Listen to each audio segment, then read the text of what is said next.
Bonjour et bienvenue sur notre chaîne intitulée Un jour, un verset, un message. Vous aimez la parole de Dieu? Vous appréciez notre travail? Merci de vous abonner afin de soutenir notre page. Merci d'encourager notre travail de sorte qu'il puisse bénir une multitude de personnes. Que Dieu vous bénisse.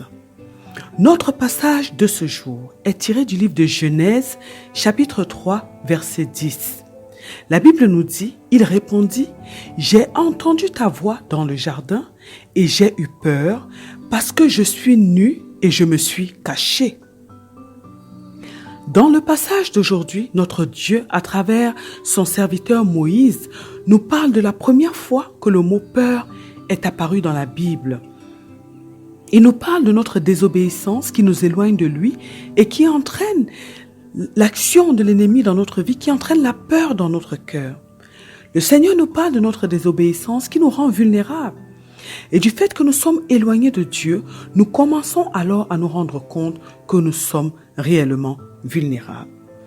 À travers le texte d'aujourd'hui, nous allons comprendre comment est-ce que la peur est née. Nous allons comprendre ce que la peur produit en nous.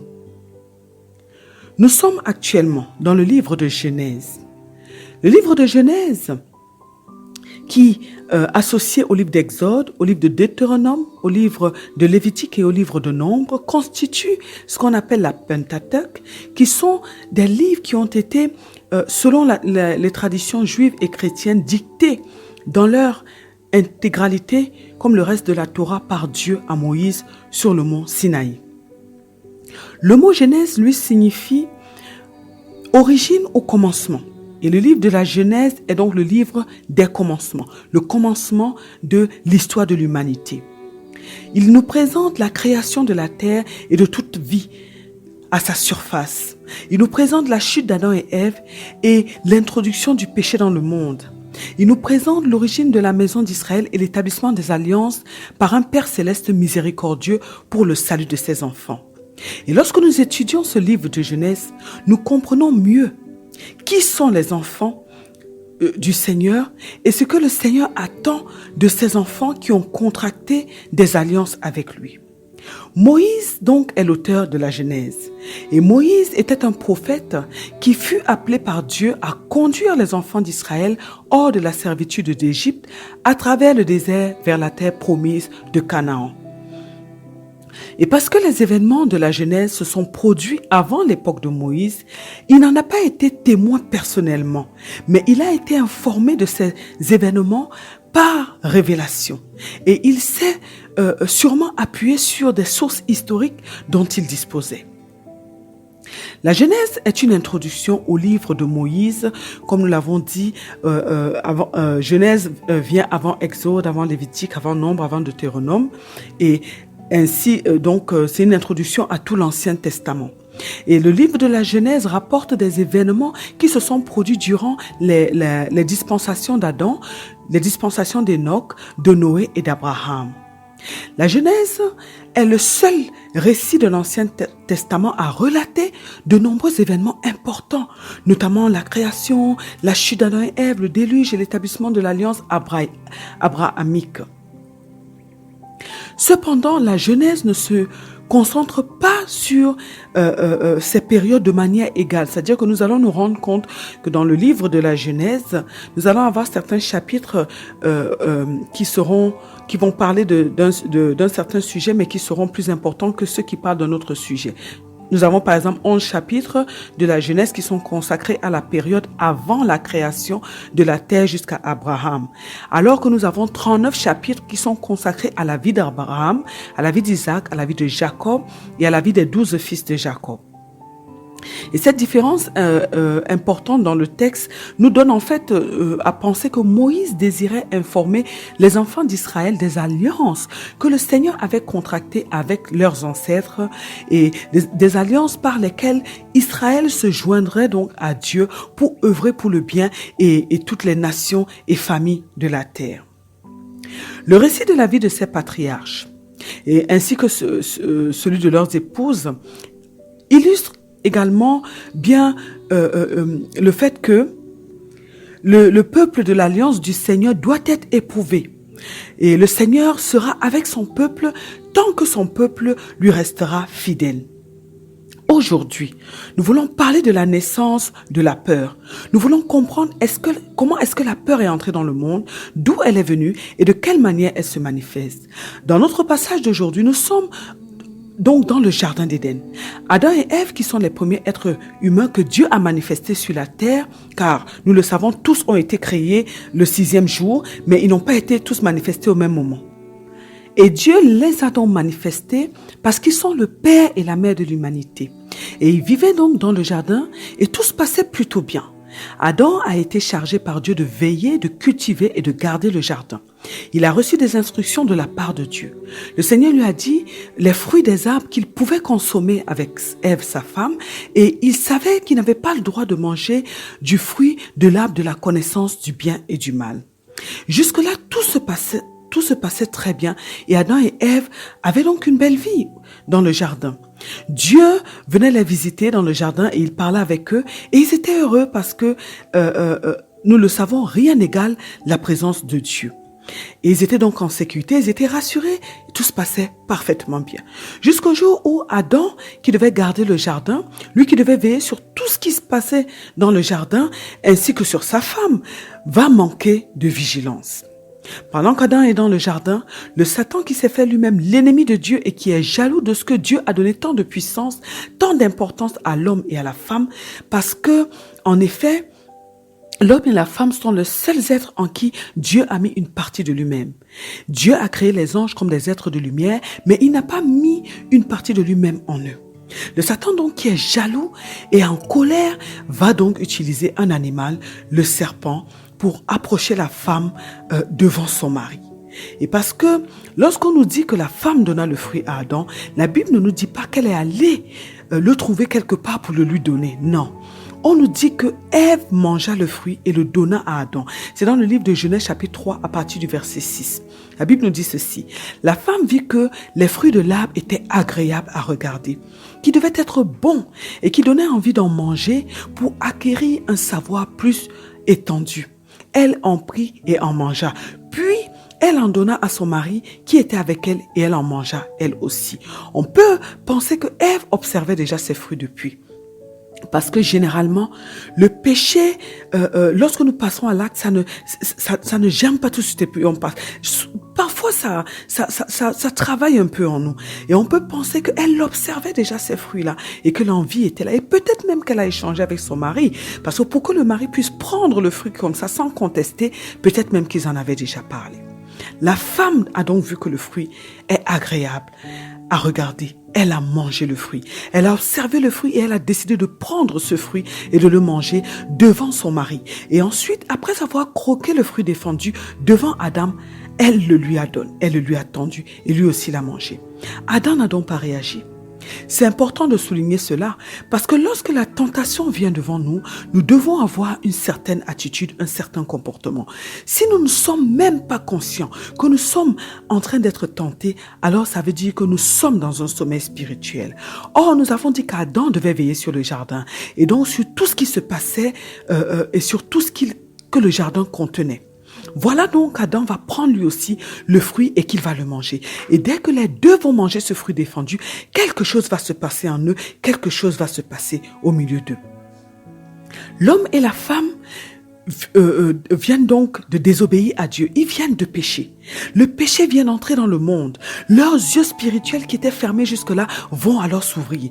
Et ils vont prendre conscience d'une chose qu'ils n'avaient jamais remarquée. Ils vont se rendre compte qu'ils sont nus tous les deux. Leur regard sur leur environnement va changer. Et c'est ce que le péché produit en nous. Le fait de désobéir à Dieu entraîne un changement en nous, dans notre cœur et donc dans nos pensées et sur notre environnement. En effet, nous voyons ce qui est autour de nous selon ce que nous avons dans notre cœur. Et si notre cœur est pur, alors nous verrons toutes choses autour de nous comme étant pures. Le cœur d'Adam et Ève a été corrompu par le péché. Et ce qui était naturel et puis est devenu quelque chose qui a commencé à les mettre mal à l'aise. Ils avaient toujours été nus, mais ça ne les gênait pas parce que leur cœur était pur.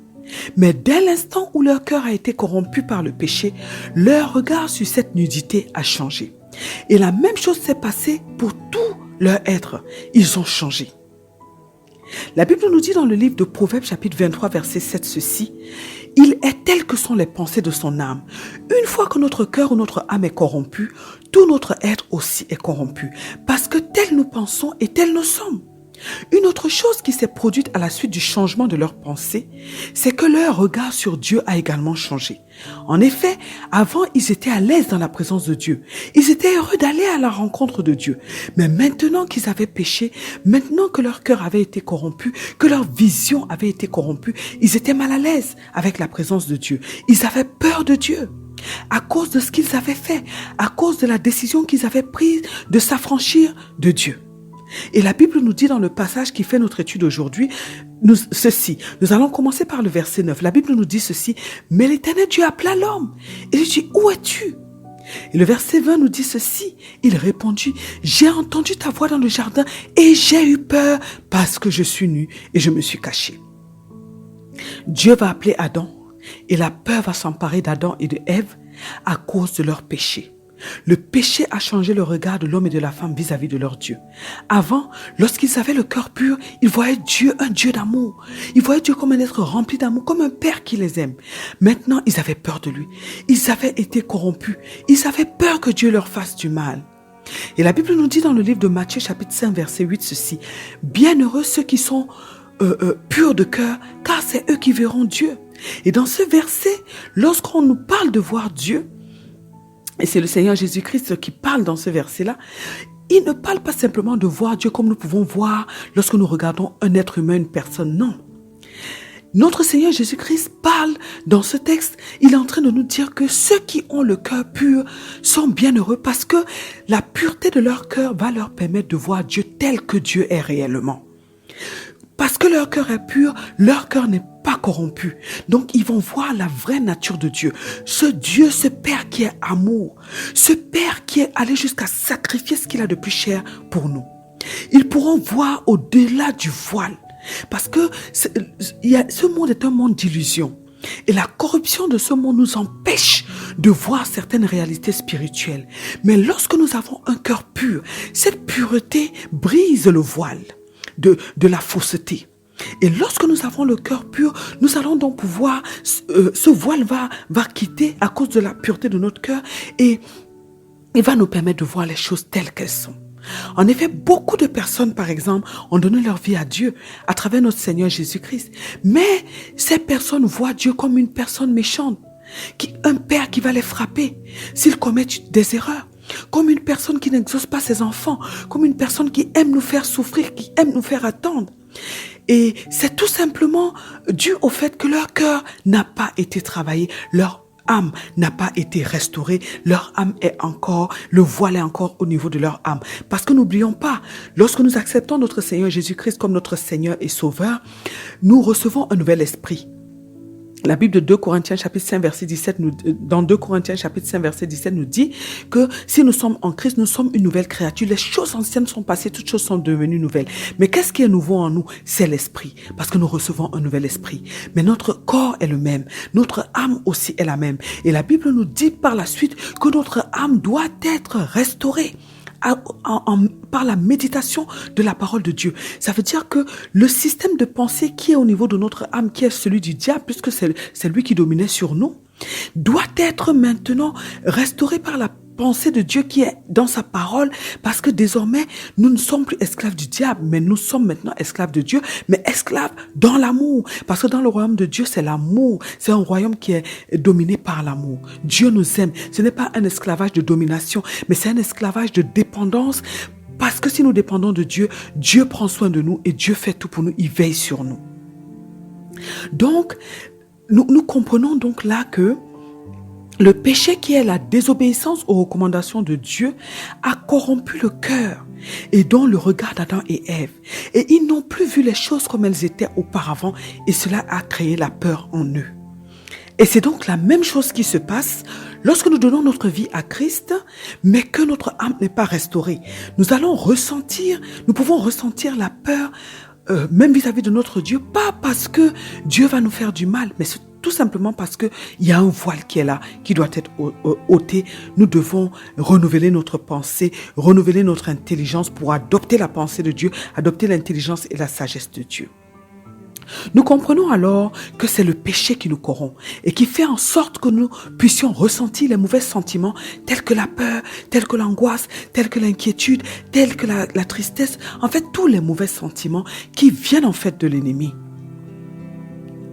Parce que quand on nous parle dans le livre de Galates chapitre 22, chapitre 5 à partir du premier verset, quand on nous parle des fruits de la chair, nous devons comprendre que la chair est un allié du diable.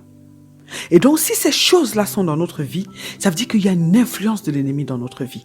Or, quand nous regardons à partir du verset 22 et que nous nous rendons compte, là où on nous parle du fruit de l'esprit, si nous sommes remplis du fruit de l'esprit, ça veut dire que nous sommes conduits effectivement par le Saint-Esprit.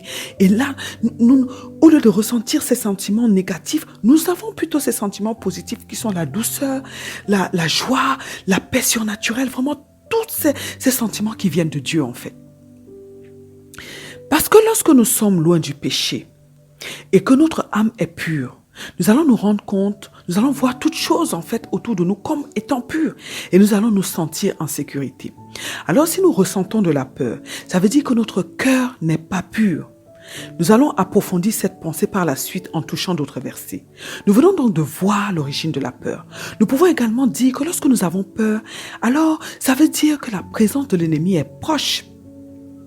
Car c'est la présence de Satan qui a entraîné la corruption de leur cœur, du cœur d'Adam et d'Ève. Et nous allons nous apercevoir que lorsque nous sommes dans un endroit où la présence de Dieu est en abondance, nous sommes à l'aise.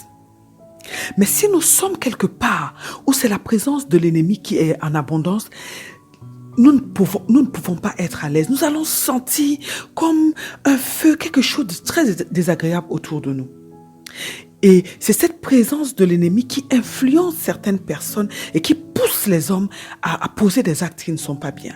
Et lorsque notre Dieu a constaté donc ce qui s'est passé et que Dieu a décidé de maudire et Adam et Ève et le serpent, Dieu a maudit le serpent parce que la présence du diable était dans ce serpent.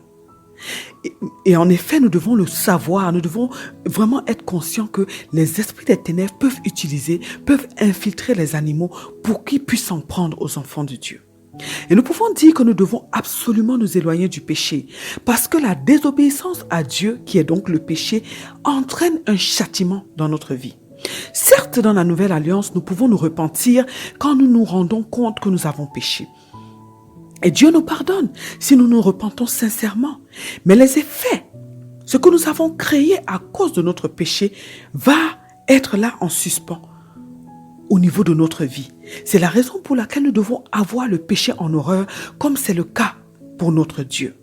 Nous devons prier tous les jours pour demander à Dieu de mettre la haine, le dégoût du péché dans notre cœur, en nous, dans notre être. Mais alors, qu'est-ce que la peur ? Comment pouvons-nous la définir? La peur, en fait, est un sentiment d'effroi qui est dû à une situation de danger ou à la perspective d'un danger à venir. La peur est un sentiment d'angoisse que nous allons éprouver en présence ou à la pensée d'un danger réel ou supposé, à la présence d'une menace. C'est une émotion qui est éprouvée dans certaines situations de notre vie. Elle vient d'une forme d'appréhension. Elle provient également de l'insoumission à Dieu. Mais une des choses que nous devons noter à partir de notre passage d'aujourd'hui, c'est le fait que la peur n'est pas toujours réelle. N'est pas vraiment réelle. C'est parce que le cœur d'Adam et Ève a été corrompu qu'ils ont vu un danger. Mais ce danger n'était pas vraiment réel parce que Dieu ne leur voulait aucun mal. Dieu les aimait et malgré leur faute, Dieu a continué à les aimer. Et la Bible nous dit dans le livre de Genèse chapitre 3 verset 21 ceci: l'Éternel Dieu fit à Adam et à sa femme des habits de peau et il les en revêtit. Dieu est venu couvrir leur nudité. Il est venu les protéger comme un père. Il a couvert leurs péchés par amour. Et il a même demandé à ce que l'arbre de la vie éternelle soit protégé parce qu'il fallait d'abord trouver une solution à leur chute, au fait qu'il fallait d'abord trouver une solution au péché avant que l'homme puisse accéder à la vie éternelle. Mais la punition devait tout de même arriver parce que toute désobéissance à la volonté de Dieu entraîne une punition. Et là où la peur est irrationnelle, c'est que nous avons peur à cause de l'état de notre cœur. Mais parce que mais nous n'avons pas peur parce que le danger est vraiment réel. Et le livre de Proverbes chapitre 28 verset 1 nous dit ceci. Le méchant prend la fuite sans qu'on le poursuive. Le juste a de l'assurance comme un jeune lion. Lorsque le roi Salomon parle du méchant, il parle de l'état du cœur de cette personne. Le cœur du méchant est rempli des pensées mauvaises. Il médite le mal contre les autres. Et le roi Salomon nous dit donc que celui dont le cœur est rempli des pensées mauvaises, celui qui médite le mal contre les autres, prend la fuite sans qu'on ne le poursuive, parce que comme lui il pense du mal des autres, comme il pense faire du mal aux autres dans son cœur, comme il veut faire du mal aux autres, de la même manière, il croit que les autres aussi lui veulent du mal. Mais au contraire, celui qui a le cœur pur, celui qui ne veut que le bonheur de son prochain, celui qui pense à faire du bien à tout le monde, étant donné qu'il voit tout de manière positive, étant donné qu'il a dans son cœur cette soif de faire du bien aux autres, étant donné qu'il a cette paix dans son cœur en fait, il ne craint pas, il a de l'assurance. Cependant, nous devons aussi comprendre qu'il peut y avoir des situations dans notre vie qui peuvent être des situations de réel danger. Mais même dans ce type de situation, si nous avons un cœur pur, si nous sommes des personnes qui méditons tout le temps le bien, si nous sommes des personnes qui avons vraiment l'amour véritable dans nos cœurs, Dieu nous donnera de l'assurance. Si nous avons un cœur qui honore Dieu en tout temps, Dieu viendra à notre secours. Et la Bible nous dit dans le livre de Proverbes chapitre 24 versets 15 à 16 ceci. Ne tends pas méchamment des embûches à la demeure du juste et ne dévaste pas le lieu où il repose. Car 7 fois le juste tombe et il se relève, mais les méchants sont précipités dans le malheur. Le roi Salomon nous dit ici que même si on veut nuire au juste, celui-ci peut être touché, certes, mais il se relèvera toujours avant d'être complètement anéanti. Tandis que celui qui est méchant, lui sera touché par le malheur et il périra à cause de ce malheur-là. Le juste est celui à qui les péchés ont été pardonnés et qui est redevenu blanc comme neige en fait. Il est redevenu comme une personne qui n'a pas du tout péché. Et c'est notre cas lorsque nous avons accepté notre Seigneur Jésus-Christ comme notre Seigneur et notre Sauveur. Lorsque nous demandons pardon à Dieu pour nos péchés au nom de notre Seigneur Jésus-Christ, Dieu nous pardonne et nous redevenons comme des personnes qui n'avons jamais commis de péché devant Dieu. Mais si notre péché a créé des conséquences, comme nous l'avons dit tout à l'heure, nous devrons absolument tout faire pour réparer. Sinon, nous allons tout de même subir les conséquences de ce péché. Nous avons dit que la peur est la conséquence d'une insoumission à notre Dieu. En effet, Adam et Ève ont décidé de sortir de la couverture de Dieu et ils ont connu la mort spirituelle parce que le péché les a séparé leur esprit de Dieu et leur esprit est donc mort. Mais si nous fournissons tous nos efforts pour être toujours soumis à Dieu, si nous décidons quoi qu'il arrive dans notre vie de ne jamais désobéir à Dieu, de toujours rechercher la volonté de Dieu en tout temps et en toutes choses, alors nous allons nous préserver de la peur. Nous allons fermer la porte à la corruption de notre cœur et notre cœur sera donc en accord avec Dieu. Dans le passage d'aujourd'hui, notre Dieu nous a parlé de la peur, de la naissance de la peur, de sa manifestation et de ses répercussions dans la vie de l'homme. Nous avons compris que nous devons absolument avoir le péché en horreur afin que nous ne soyons pas exposés aux mauvais sentiments à cause de l'état de notre cœur. Nous avons compris que la peur nous fait voir des choses sous un autre regard, qu'elle nous fait voir des choses qui ne sont pas réelles parce que nos cœurs sont corrompus. Nous avons compris que nous devons absolument être complètement soumis à Dieu afin de nous en sortir. Alors, mes bien-aimés dans le Seigneur Jésus-Christ, c'est à nous de décider de garder nos cœurs tous les jours de notre vie, comme nous le dit le roi Salomon dans le livre de Proverbes chapitre 4, le verset 23. De garder notre cœur plus que toute autre chose, car de lui viennent les sources de la vie. Et en gardant notre cœur, si nous gardons notre cœur comme il se doit, alors le diable ne pourra pas le corrompre. Prions aujourd'hui afin que Dieu nous donne la capacité de prendre conscience des dégâts que le péché commet dans nos vies, que Dieu nous donne la capacité d'avoir le péché en horreur. Prions afin que Dieu nous accorde la grâce de garder nos cœurs purs tous les jours de notre vie avec l'aide du Saint-Esprit et à travers la méditation de la parole de Dieu. Prions afin que Dieu nous donne la capacité de prendre conscience et de dominer sur la tentation du diable au nom puissant de notre Seigneur Jésus-Christ. Amen. Que Dieu bénisse votre journée, que Dieu vous bénisse éternellement et à très bientôt sur notre chaîne. Un jour, un verset, un message.